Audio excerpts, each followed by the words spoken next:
Chapter 35. On the plains of Moab by the Jordan across from Jericho, the Lord said to Moses, Command the Israelites to give the Levites towns to live in from the inheritance the Israelites will possess, and give them pasture lands around the towns. Then they will have towns to live in, and pasture lands for the cattle they own, and all their other animals. The pasture lands around the towns that you give the Levites will extend 1,000 cubits from the town wall. Outside the town, measure 2,000 cubits on the east side, 2,000 on the south side, 2,000 on the west, and 2,000 on the north, with the town in the center. They will have this area as pasture land for the towns. 6 of the towns you give the Levites will be cities of refuge, to which a person who has killed someone may flee. In addition, give them 42 other towns. In all, you must give the Levites 48 towns, together with their pasture lands. The towns you give the Levites from the land the Israelites possess are to be given in proportion to the inheritance of each tribe. Take many towns from a tribe that has many, but few from one that has few.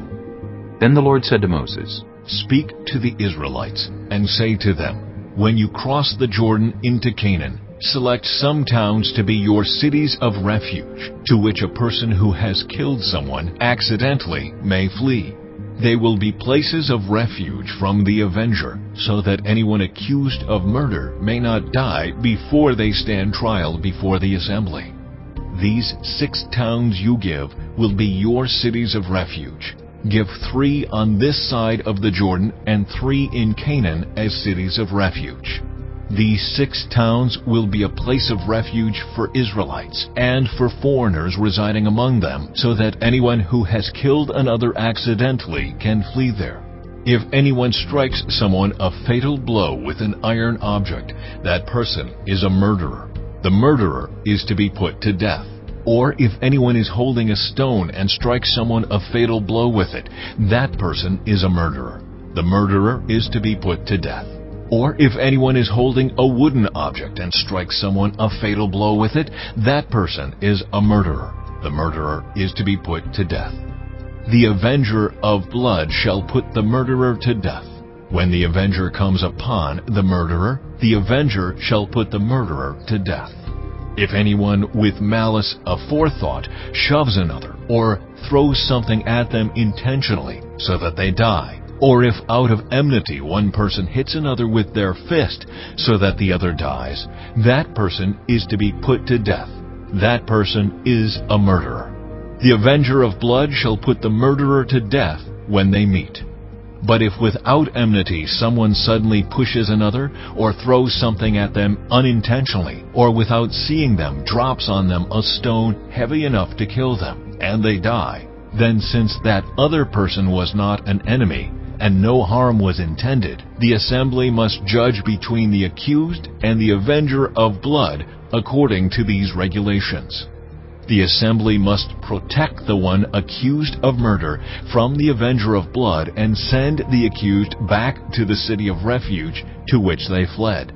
The accused must stay there until the death of the high priest, who was anointed with the holy oil.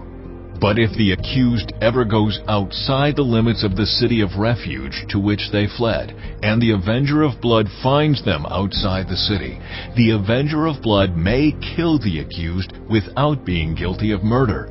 The accused must stay in the city of refuge until the death of the high priest. Only after the death of the high priest may they return to their own property. This is to have the force of law for you throughout the generations to come, wherever you live. Anyone who kills a person is to be put to death as a murderer only on the testimony of witnesses. But no one is to be put to death on the testimony of only one witness.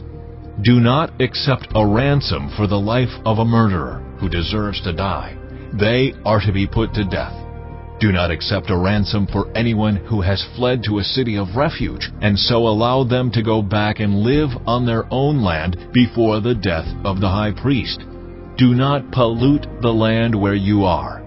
Bloodshed pollutes the land, and atonement cannot be made for the land on which blood has been shed, except by the blood of the one who shed it. Do not defile the land where you live and where I dwell, for I, the Lord, dwell among the Israelites.